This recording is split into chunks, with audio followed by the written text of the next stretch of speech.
Selamat pagi, salam sejahtera dan salam sehat untuk kita semua. Hari ini kita akan lanjutkan kembali ya kuliah dari patologi anatomi. Kali ini akan membahas tentang kanker paru.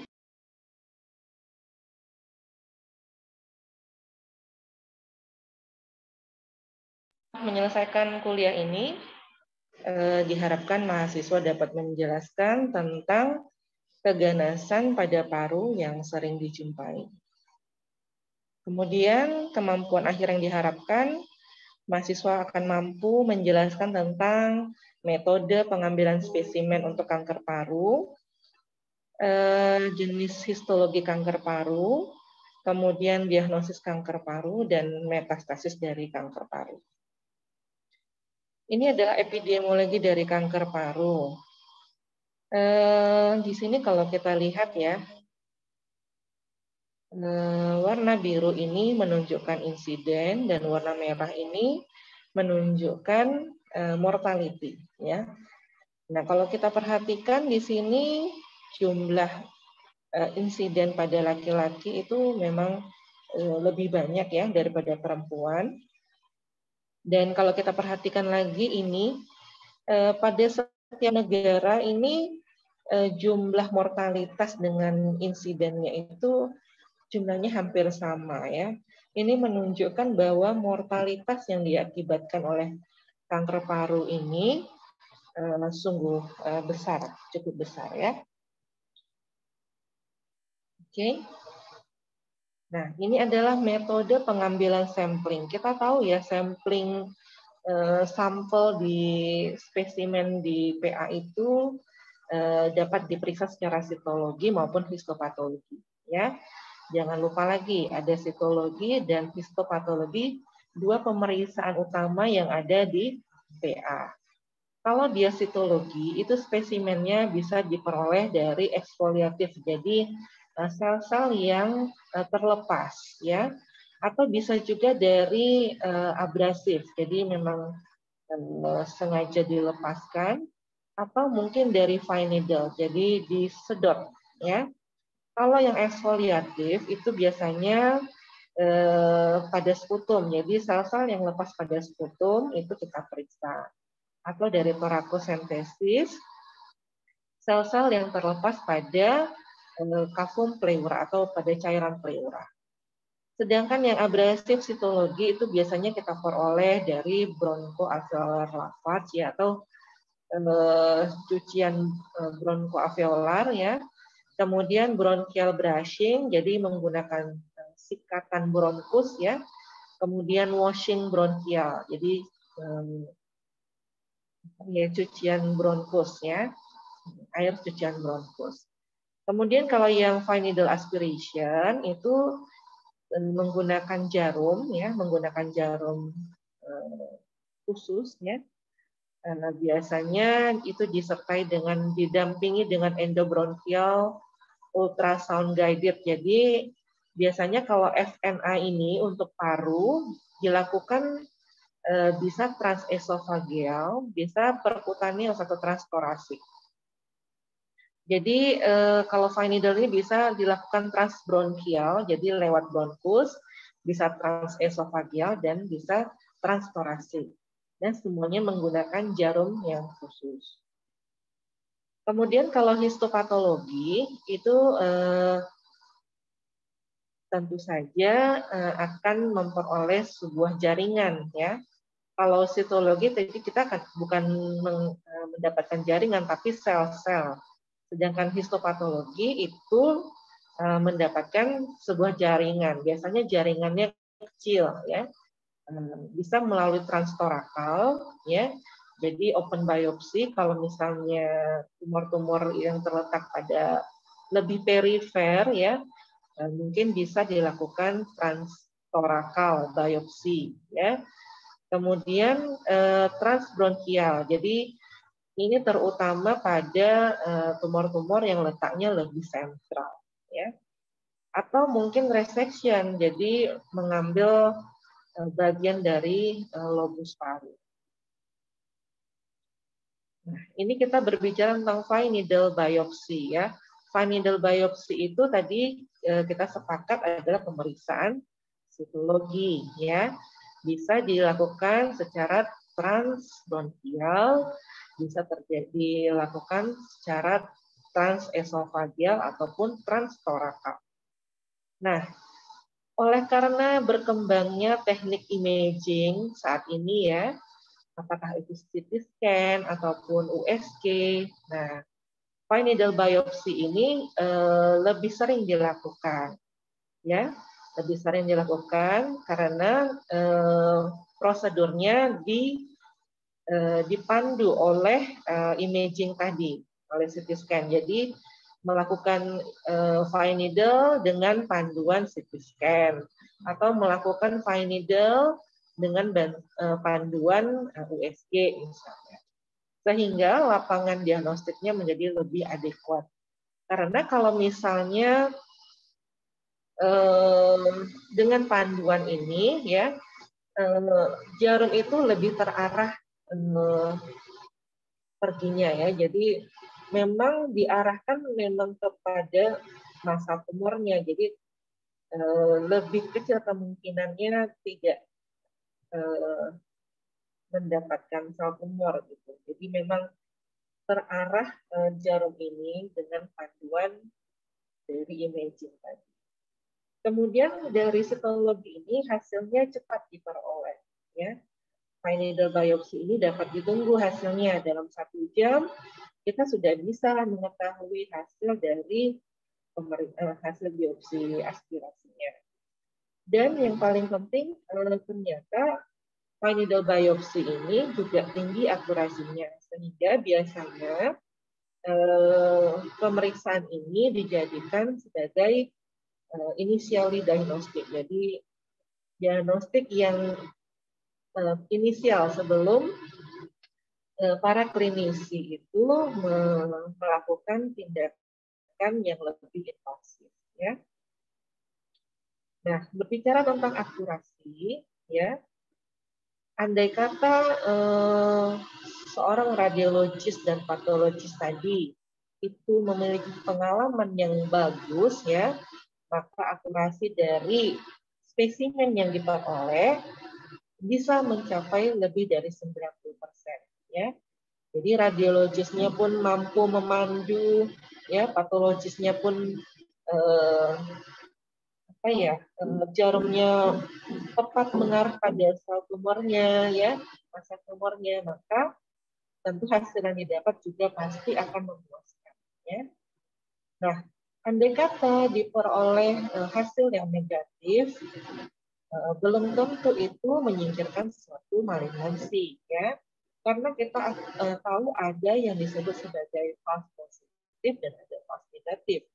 Kalau false positif itu maksudnya disangka sebagai tumor paru, tapi ternyata bukan tumor paru.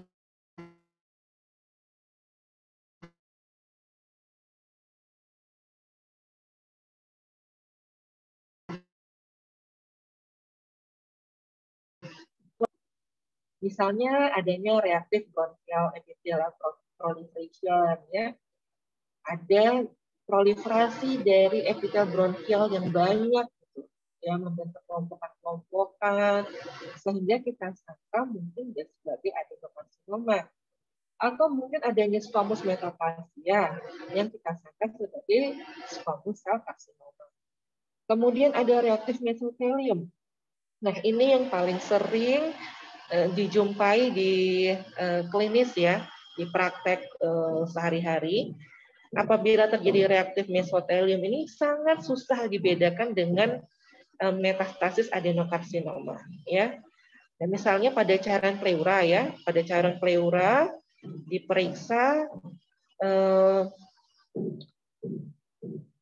nampak banyak mesotel, ya, banyak mesotel. Mesotel itu kan dia sel-sel yang melapisi kavum, ya, melapisi kavum, baik itu kavum pleura, kavum perikardium, ya, kavum abdomen, itu namanya mesotel.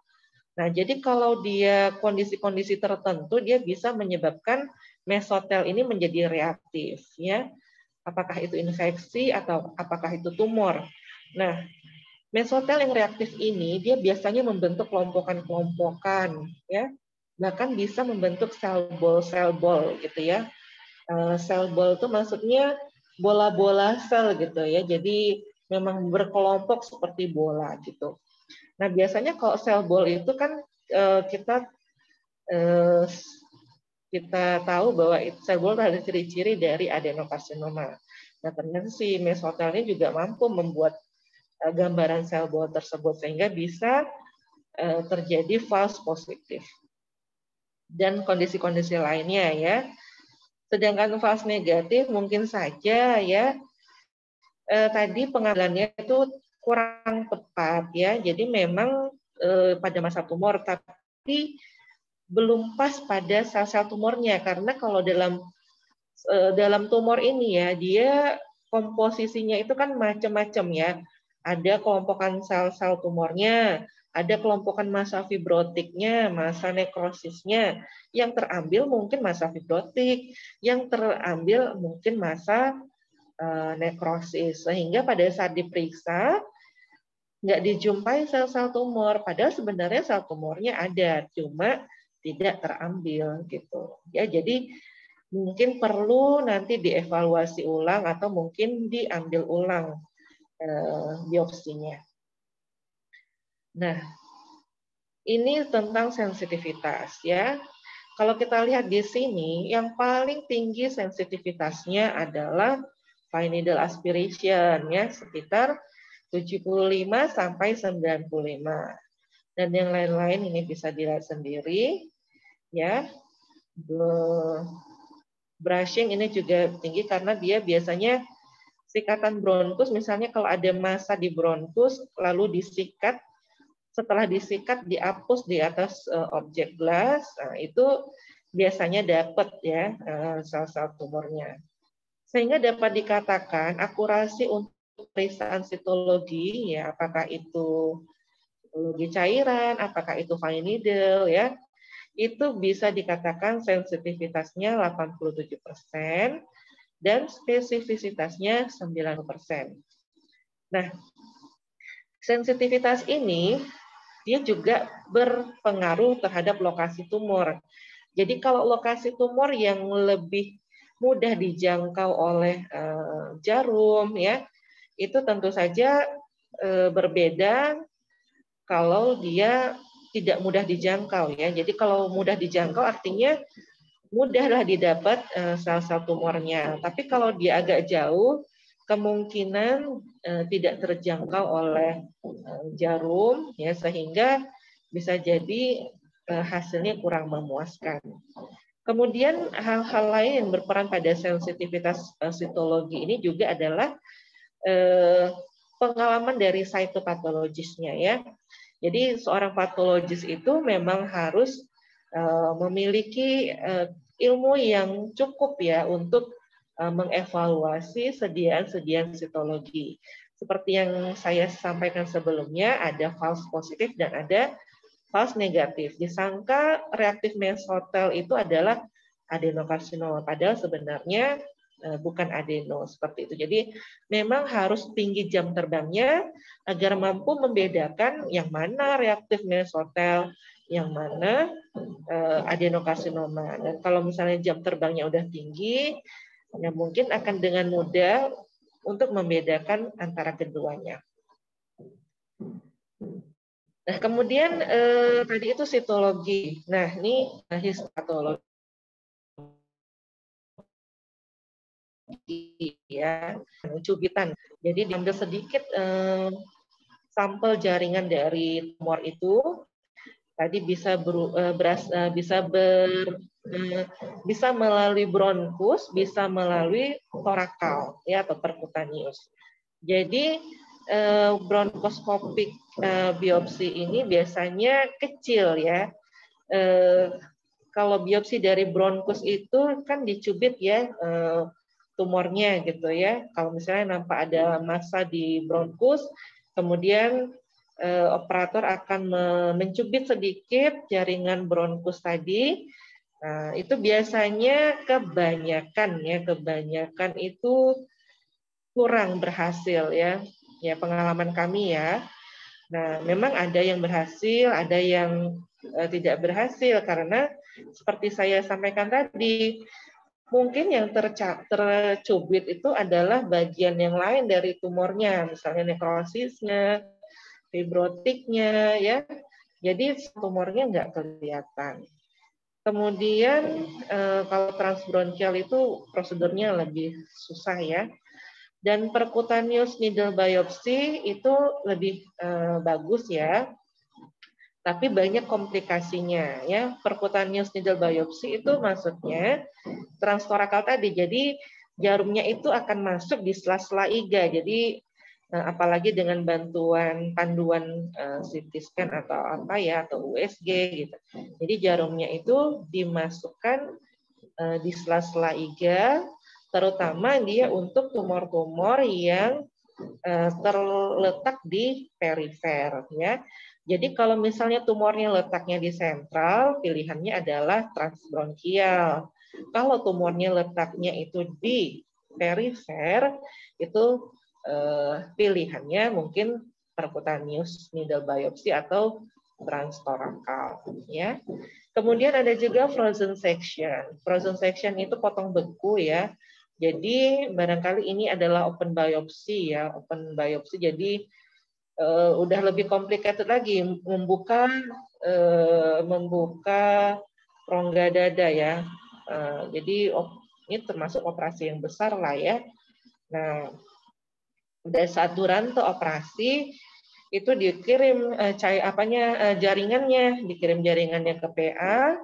Nah, itu juga susah membedakan antara displasia dengan karsinoma in situ ya, atypical hyperplasia dengan bronchoalveolar karsinoma dan segala macamnya.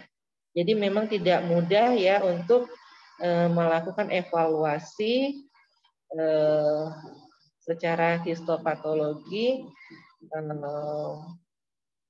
terhadap tumor paru ini karena banyak sekali gambaran-gambaran yang mirip. Memang perlu jam terbang yang tinggi dari seorang patologis ya.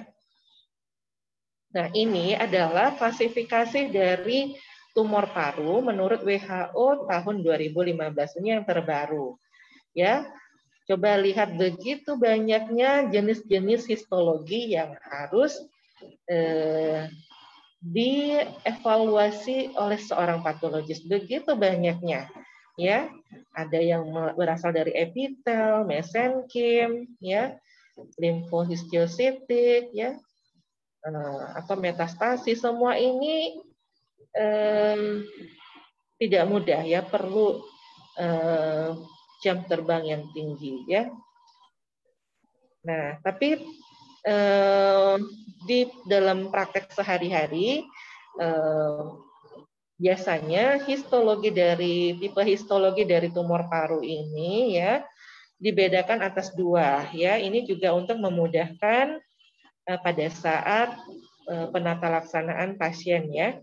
Jadi ada dua garis besar tipe histologi dari kanker paru ini. Yang pertama adalah non-small cell lung cancer ya.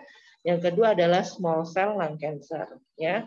Atau kanker paru bukan sel kecil atau kanker paru sel kecil kalau di Indonesia kan. Nah, non-small cell lung cancer itu sendiri itu dibagi lagi. Ada yang namanya squamous cell carcinoma, ada yang namanya adenokarsinoma, dan ada yang namanya large cell carcinoma. Ya, dulu squamous cell carcinoma ini dia paling banyak ya, karena kan kita tahu biasanya kanker paru ini dia kan penyebabnya adalah merokok ya. Nah, dulu orang-orang tuh kalau merokok pakai rokok kretek ya, di mana partikel-partikel dari rokok ini dia lebih besar gitu, lebih besar ya. Nah, sekarang dengan kemajuan teknologi itu rokok-rokok itu dia sudah memiliki partikel-partikel yang lebih nano lagi gitu. Nah, kalau dulu molekulnya gede-gede, partikelnya gede, dia hanya nyangkut di saluran nafas yang besar. Makanya paling banyak squamous cell carcinoma. Nah, kalau sekarang karena partikelnya udah lebih nano-nano, maka dia bisa masuk sampai ke jalan nafas yang kecil sekalipun. Makanya sekarang squamous cell carcinoma sudah digantikan oleh adenokarsinoma. Ya. Nah, non-small cell lung cancer ini dia paling banyak ya dibandingkan dengan small cell. Jadi 80 sampai 85% dari seluruh kanker paru itu non-small cell. Maaf ya, ini sebelah lagi bangun rumah. Kemudian non-small cell ini dia diklasifikasikan berdasarkan morfologinya, ya, imunochemistry-nya, dan pemeriksaan molekulernya. Tadi sudah saya sebutkan bahwa adenokarsinoma merupakan tipe yang paling banyak menggantikan squamous cell carcinoma. Nah, adenokarsinoma di antara small cell carcinoma dia jumlahnya 35%, squamous cell 30% dan large cell 15%. Ya, kalau adenokarsinoma itu biasanya terjadi lebih banyak pada wanita, pada individu yang non smoker, ya, tapi tetap saja banyak pada individu yang merokok, ya. Dan letaknya biasanya perifer, ya. Seperti yang saya sebutkan tadi, ya. Jadi dia partikel-partikel dari rokok itu mampu menerobos sampai ke perifer. Makanya kebanyakan dari adeno-CA ini letaknya perifer. Ya, tapi bukan tidak mungkin letak adenokarsinoma ini terletak di sentral, ya, bukan tidak mungkin karena di daerah sentral pun ada juga komponen kelenjar, ya. Kemudian squamous cell carcinoma itu sangat berhubungan dengan merokok, ya. Biasanya karsinomanya ini akan membentuk kavitasi, ya, dan ini prognosisnya buruk, ya. Kalau large carcinoma dia lokasinya di pinggir, biasanya ukurannya juga lebih besar, lebih dari 4 cm. Kemudian ini small cell lung cancer, ya. Kalau tadi dia 80% ya yang non small cell, maka ini 20%. Ya, biasanya dijumpai pada smokers juga. Nah, biasanya tumor ini dia bisa menyebabkan yang disebut paraneoplastic syndrome. Nanti lihat ya, dan sindrom vena cava, ya. Dan ini prognosisnya juga buruk, ya. Selain dari tadi yang non small cell, small cell, ya, sebenarnya ada jenis-jenis dari kanker paru yang lain, misalnya limfoma, sarkoma, tapi itu sangat jarang, ya. Nah, diagnosis dari kanker paru seperti yang sudah kita sebutkan tadi, dia bisa melalui sitologi maupun histopatologi. Nah, sitologi tadi kita sudah tahu bahwa dia memiliki akurasi yang tinggi, ya, sehingga sitologi ini sering dijadikan sebagai initial evaluation sebelum para klinisi merencanakan tindakan-tindakan lanjutannya, apakah itu nanti tindakannya pasif atau segala macam. Kemudian 70% dari non-small cell lung cancer ini pasiennya datang dalam stadium yang sudah tinggi, ya, sudah advance, ya. Dan biasanya penata laksanaan dari kanker paru ini itu berdasarkan tipe dari histologinya. Jadi kalau tipenya adeno-CA, penata laksanaannya beda daripada yang squamous cell. Yang small cell juga beda penata laksanaan. Jadi memang benar-benar berdasarkan hasil biopsi atau hasil patologi anatomi, baik sitologi maupun histopatologi. Jadi nggak usah ya. Nah, ini sitopatologi. Jadi kalau misalnya kita mendapatkan, ini sebenarnya ranahnya PA ya, ini hanya sekedar tahu aja. Jadi kalau misalnya mendapatkan suatu sediaan cairan pleura seperti itu ya. Nah, waktu kita evaluasi di bawah mikroskop, apa kira-kira jawaban patologisnya ya? Kalau misalnya tidak dijumpai sel-sel tumor, hanya dijumpai sel-sel radang ya, mungkin nekrosis segala macam, itu kita bilang sebagai kita jawab sebagai negatif formalin sel. Ya, kalau misalnya kita lihat ada sel-sel yang agak-agak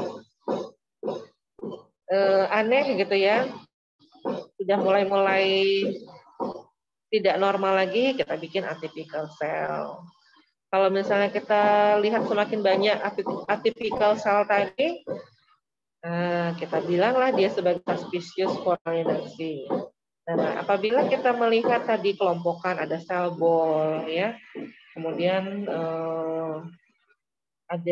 pokoknya ada kelompokan sel, kita yakin bahwa itu secara morfologi intinya juga sudah ganas, maka kita akan menjawab sebagai positif for malignant cell.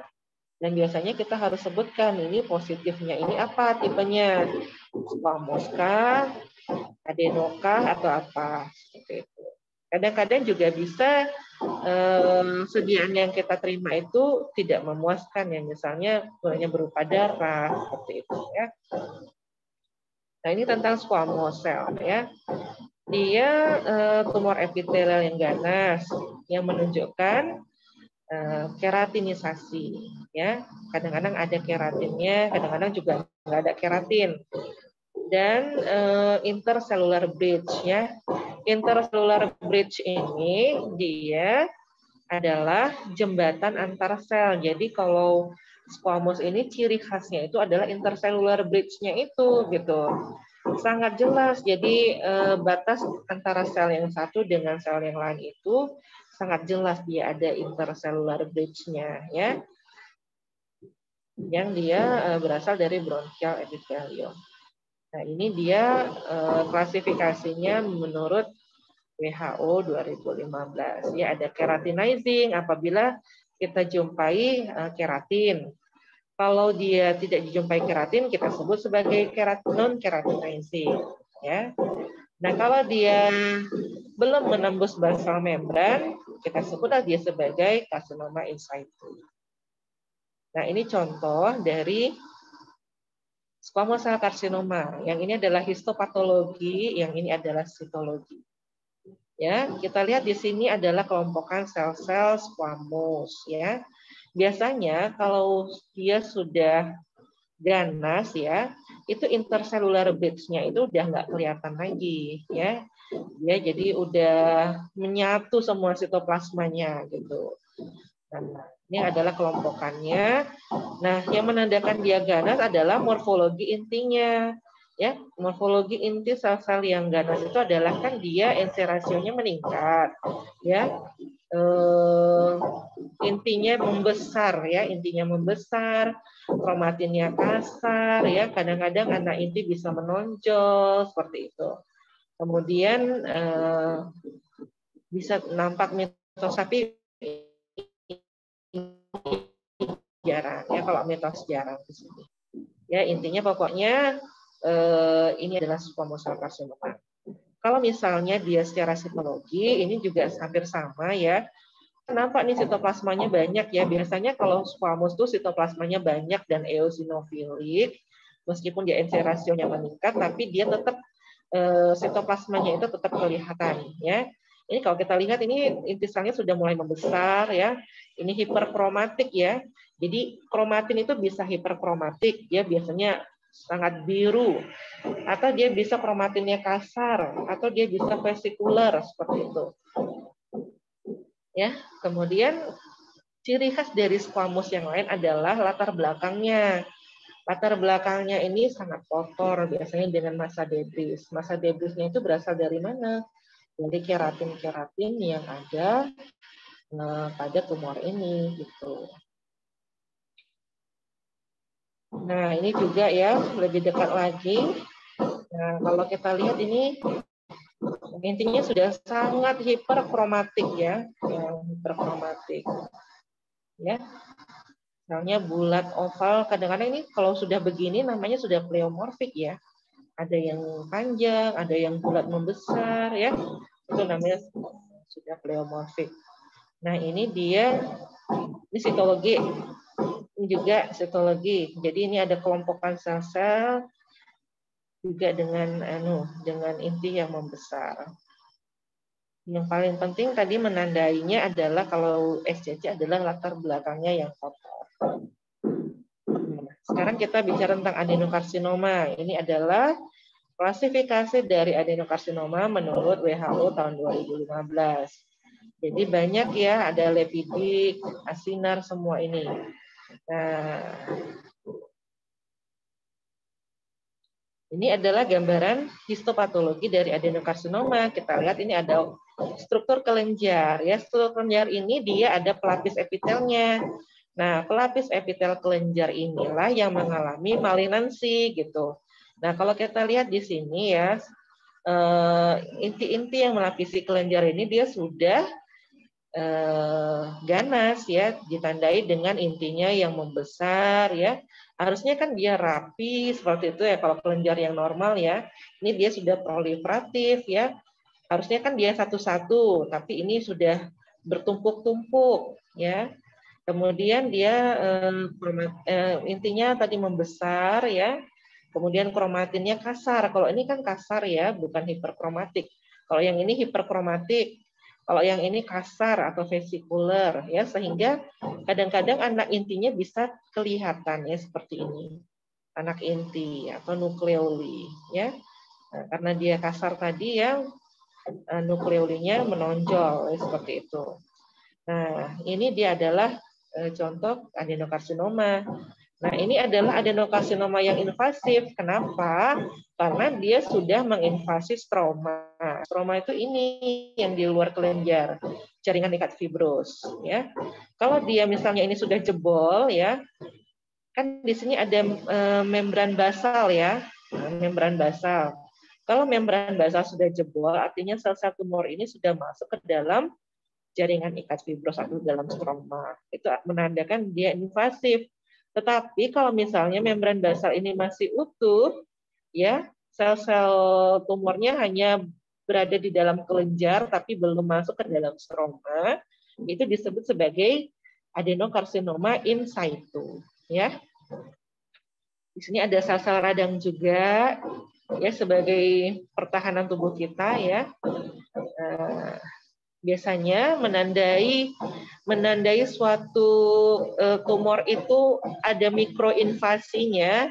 Biasanya di sekitar membran basal itu banyak sel-sel radang ya. Itu menandakan ini kan respon imun kita nih. Nah, biasanya dia akan melawan itu sel-sel tumor untuk masuk ke dalam stroma. Biasanya menandainya kalau banyak sel radang, mungkin di sana ada mikroinvasi. Kemudian ini adalah adenokarsinoma ya, yang sitologi. Tadi saya bilang kan kalau misalnya adenokarsinoma secara sitologi itu dia membentuk sel bol ya. Tapi kebetulan ini gambarnya bukan sel bol ya. Sel bol itu biasanya dia bentuknya bulat seperti bola gitu ya. Tetapi berisi kelompokan sel-sel seperti ini. Ya. Jadi ini jelas sekali ini ya, seperti sel-sel kolumner ya, sel-sel kolumner, tapi intinya sudah sudah malignan ya. Anak inti menonjol, kromatinnya kasar, ya, membentuk kelompokan-kelompokan seperti itu. Ya. Nah, ini well differentiated, artinya well differentiated, jadi diferensiasinya masih bagus, artinya kayak ini Intinya tetap malignan, tapi dia biasanya kelompokannya itu dia lebih lebih padat, lebih erat gitu. Kohesi antar selnya itu masih lebih erat gitu antar selnya ini. Kalau dia nanti semakin jelek ya, kohesi antar selnya itu semakin buruk ya. Ini masih bagus ya, well differentiated. Nah, ini yang disebut dengan poorly differentiated. Artinya pertama dia ini sudah intinya juga sudah makin pleomorfik ya. Ada yang wah ini sudah dibilang bulat enggak ya, udah semakin pleomorfik, ada yang gede sekali, bahkan ada yang double nuklei seperti ini ya. Nah, terus kohesi antar selnya itu juga sudah jelek, jadi sudah tidak erat lagi. Bahkan ada yang menjadi sel tunggal ya, sel-sel sebaran sel-sel tunggal seperti ini ya. Dia nggak mau mengelompok lagi. Nah, ini yang kita sebut sebagai bronchoalveolar carcinoma, itu dia menurut WHO tahun 2004 ya. Jadi ada varian dari adenokarsinoma yang disebut sebagai BAC ya, bronchoalveolar carcinoma. Tapi menurut WHO tahun 2015 tadi, itu bronchoalveolar itu sudah dihapus, digantikan menjadi lepidic carcinoma ya. Nah, sudah digantikan ya sebagai lepidic adenokarsinoma ya. Gambarnya seperti ini, dia seperti hobnail ya, seperti hobnail. Jadi dia sel-sel tumornya itu seperti sangkut gitu, di menonjol di dinding alveolusnya ya. Seperti itu kalau pola pertumbuhannya seperti ini disebut sebagai lepidic adenokarsinoma. Kemudian large cell karsinoma. Jadi large cell karsinoma ini dia tidak memiliki ciri squamous maupun ciri adeno, makanya dia dimasukkan ke dalam large cell ya. Tetapi ada juga large cell yang dia mengandung neuroendokrin, yang memiliki ciri-ciri neuroendokrin ya. Maksudnya ciri-ciri neuroendokrin itu dia ada molding, kemudian kromatinnya salt and pepper, kemudian ada ciri secara klinisnya ada paraneoplastic syndrome. Nah, jadi dia secara histologi dia large cell, tetapi dia memiliki ciri neuroendokrin. Nah, ini dia large cell ya. Large cell dia selnya memang besar-besar ya. Tidak seperti squamous dan juga tidak seperti adenosea ya. Maka ini kita kategorikan sebagai large cell karsinoma.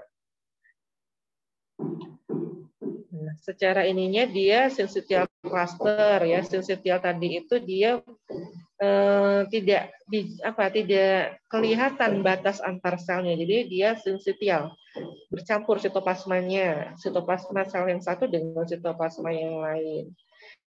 Ya, kemudian irregular nuklei, intinya irregular. Kemudian ada kromatin, ada clearing sekitar kromatinnya. Bahkan ada multiple nukleoli, ya. Nah, ini dia seperti apa tadi? Clearing tadi ya. Nah, seperti itu.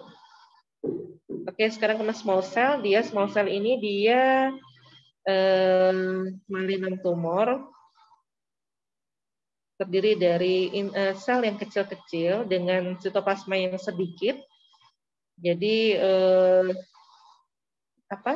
batas selnya jelas ya. Kemudian dia intinya bergranul kromatinnya ya. Nah, tidak dijumpai anak inti. Selnya bulat, oval hingga spindle. Ada molding. Molding itu dia saling menyesuaikan bentuk sel ya. Jadi kalau sel yang satu bentuknya bulat, nanti temannya juga akan menyesuaikan dengan bentuk teman sel tetangganya gitu ya. Biasanya dijumpai banyak nekrosis dan mitosis. Ya, ini dia di sini klasifikasi menurut WHO 2015. Ini small cell tadi dia bisa bentuknya bulat oval sampai spindle. dan dia ada ciri-ciri molding katanya. Nah, molding itu seperti kita main puzzle. Main puzzle itu kan dia harus dia mengikuti bentuk dari teman di sebelahnya kan, supaya puzzle-nya itu bisa. Karena ini juga seperti itu. Jadi dia ini biasanya ada moldingnya. Itu adalah ciri-ciri dari neuroendokrin ya. Kemudian yang menjadi ciri-ciri endokrin itu juga adalah kromatinnya salt and pepper ya. Jadi kalau kita tahu salt itu dia kan bulir-bulirnya itu halus, pepper itu dia bulir-bulirnya kasar ya. Jadi kromatinnya itu ada yang kasar, ada yang halus gitu. Nah, ini tadi menunjukkan molding tadi, ini ada yang berbentuk carrot ya, carrot shape. Dia small cell, besarnya itu 2 sampai 3 kali dari ukuran komposit. Ya, lihat ini dia kromatinnya kasar ya, salt and pepper. Jadi ada yang halus, ada yang kasar seperti itu. Nah, ini juga ini molding ya, molding. Nah, seperti itu. Ini bentuknya sudah bermacam-macam. Nah, ini adalah imunohistokimia. Jadi imunohistokimia ini lazim digunakan pada diagnosis kanker paru. Kadang-kadang kita itu sering menemukan kesulitan ya menentukan apakah ini, taruhlah misalnya ketemu nih adenokarsinoma. Lalu adenokarsinoma ini dia memang tumor primer di paru kah atau dia merupakan tumor metastasis ke paru gitu. Makanya kita perlu tadi pemeriksaan bantuan ya seperti ya imunohistokimia ini. Oke, ini dia pertama membedakan untuk memastikan bahwa ini adalah tumor neuroendokrin ya. Tadi ada large cell dengan neuroendokrin, ada small cell ya kan. Nah, kadang-kadang itu bisa aja itu secara morfologi itu intinya itu mirip-mirip gitu. Sehingga kita bingung ini adenosea kah atau small cell kah? Ya, untuk memastikannya kita butuh bantuan pemeriksaan imunohistokimia ya, yaitu mewarnai sel-sel tadi itu dengan marker-marker yang khusus untuk neuroendokrin ya.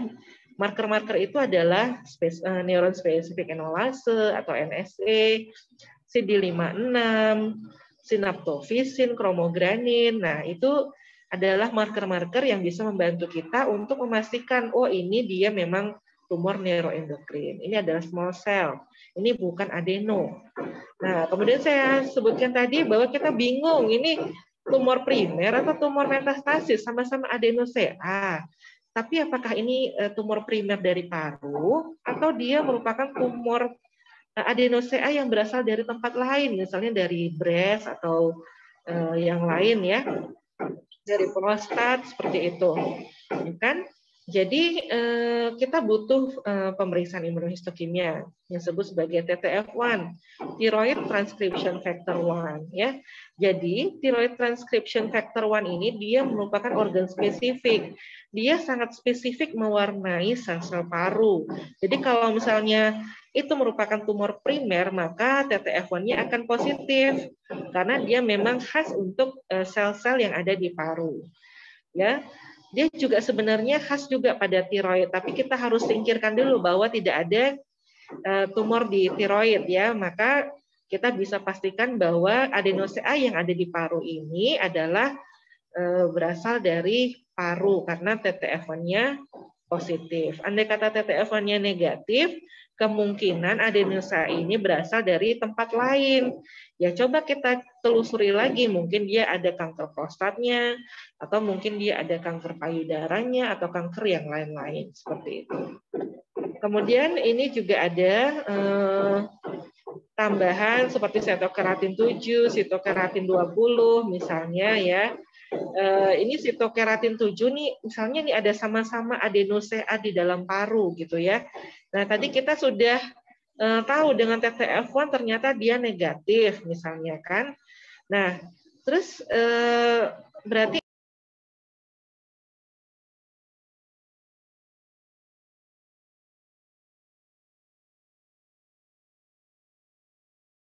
Maaf dok, termute dok.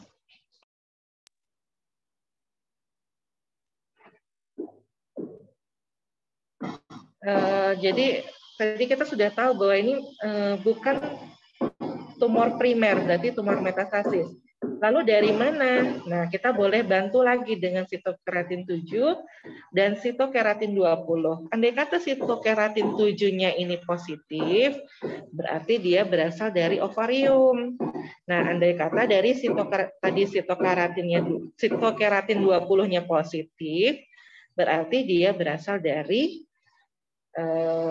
kolorektal seperti itu ya. Jadi pemeriksaan imunohistokimia ini memang benar-benar sangat membantu seorang patologis untuk diagnosis yang lebih tajam lagi. Nah, ini dia epithelial marker. Jadi kalau secara umum kalau dia sel-sel tumor itu berasal dari epitel, maka dia akan positif terhadap sitokeratin ya. CK7, CK20, ya, CK56, segala macam ini ya. Nah, EMA, kalau dia marker-marker untuk tumor neuroendokrin, kromogranin, sinaptofisin, dan CD56. Kalau dia spesifik, dia thyroid transcription factor ya, yang khusus untuk tumor paru. Marker-marker lainnya bisa juga untuk marker untuk limfoma ya, atau marker-marker untuk connective tissue. Kalau KI67 ini dia sebenarnya bukan marker ya, tapi dia ini adalah suatu pemeriksaan yang digunakan untuk melihat indeks proliferasi ya. Jadi biasanya kalau misalnya KI67-nya ini dia kan punya cut off ya lebih dari 20% tertampil warna coklat pada sel-sel tumor, maka dia disimpulkan sebagai tumor yang high proliferation. Jadi berarti dia sudah tumor yang lebih agresif. Tapi kalau dia di bawah 20% berarti dia low proliferation. Nah, ini juga apa tadi ya, imunohistokimia nanti bisa dibaca sendiri. Ini juga. Nah, ini molekular patogenesis. Jadi gini, penyebab sel-sel yang menjadi penyebab kanker paru itu sebenarnya belum diketahui secara pasti ya. Nah, tapi pada adenosea itu disebutkan bahwa sel-sel epitel tipe 2 ya, tipe 2 itu yang menghasilkan surfaktan ya. Nah, itu dia berasal dari sana. Pada small cell dia pasti juga berasal dari sel-sel neuroendokrin ya, sel-sel neuroendokrin yang ada di sana ya. Kemudian tumor-tumor paru itu dia bisa mengalami berbagai kelainan kromosom. Apakah itu dia mutasi, amplifikasi, insersi, delesi, translokasi. Yang paling pertama kali dijumpai adalah MYC family ya. Nah, kalau untuk tumor paru yang paling sekarang lagi trending adalah EGFR ya. EGFR ini dia selalu diperiksa kalau misalnya pada tumor-tumor paru agar si penderita kanker paru ini bisa mendapatkan obat anti EGFR ya. Jadi kalau misalnya EGFR-nya positif, maka pasien tadi bisa memperoleh obat anti EGFR. Jadi makanya tadi sangat penting untuk menentukan histologi dari pasien ini ya, kanker parunya, supaya penata laksananya sesuai. Karena kalau misalnya adeno itu diberi tyrosine kinase inhibisi ya kan, inhibitor ya. Kalau dia squamous beda lagi, kalau dia small cell beda lagi seperti itu. Jadi memang betul-betul harus tepat tipe histologi dari kanker paru itu. Ya. Kemudian kalau dia berhubungan dengan FGFR, dia agresif ya, behaviornya agresif. Prognosisnya berarti kurang bagus ya. Nah, tapi karena dia ada antinya, anti EGFR-nya yang disebut sebagai tyrosine kinase inhibitor itu, makanya lebih prognosnya menjadi pasien-pasien ini menjadi lebih tertolong seperti itu ya. Jadi kalau misalnya kalau di praktek itu ya, begitu kita diagnosis sebagai adeno-CA, nah itu ramai-ramailah ini orang farmasi untuk mengambil sediaan adeno-CA tadi karena mau diperiksakan molekular typing-nya ya kan. Nah, jadi andai kata nanti IGFR positif, maka obat yang mereka promosikan itu bisa digunakan untuk mengobati pasien ini ya. Jadi obat tadi mengandung tirosin kinasa inhibitor. Nah, ini pathway-nya ya. Nah, ini dikatakan bahwa sekitar 30% dari orang Asia itu memiliki IGFR yang positif ya dibandingkan Kaukasian. Nah, pemeriksaan molekuler yang lain ada KIRAS, ada ALK. Ya, biasanya kalau KIRAS itu dia kebanyakan pada adenokarsinoma dan perokok. Ya, dia resisten terhadap TKI. Jadi kalau dia KIRAS positif dia tidak bisa diberikan TKI. Ya. Nah, ALK juga seperti itu. Jadi kalau misalnya sudah IGFR sudah resisten, KIRAS sudah resisten, nah terakhir dia diberikan anti ALK. Ya, biasanya terjadi pada individu yang lebih muda, laki-laki, dia perokok yang perokok ringan ya, nah, tidak memiliki IGFR KIRAS mutation. Nah, ini dia lesi-lesi preinvasif. Jadi seperti saya katakan tadi, kanker paru itu tidak ujuk-ujuk menjadi kanker paru. Dia pasti akan ada proses perjalanan penyakitnya ya. Mulai dari displasia ya. Kalau untuk squamous dia displasia dan karsinoma in situ. Kalau untuk adenokarsinoma, lesi preinvasifnya adalah atipikal adenomatous hiperplasia. Kalau misalnya small cell itu dia atau carcinoid tumor itu namanya diffuse neuroendocrine hyperplasia. Ya.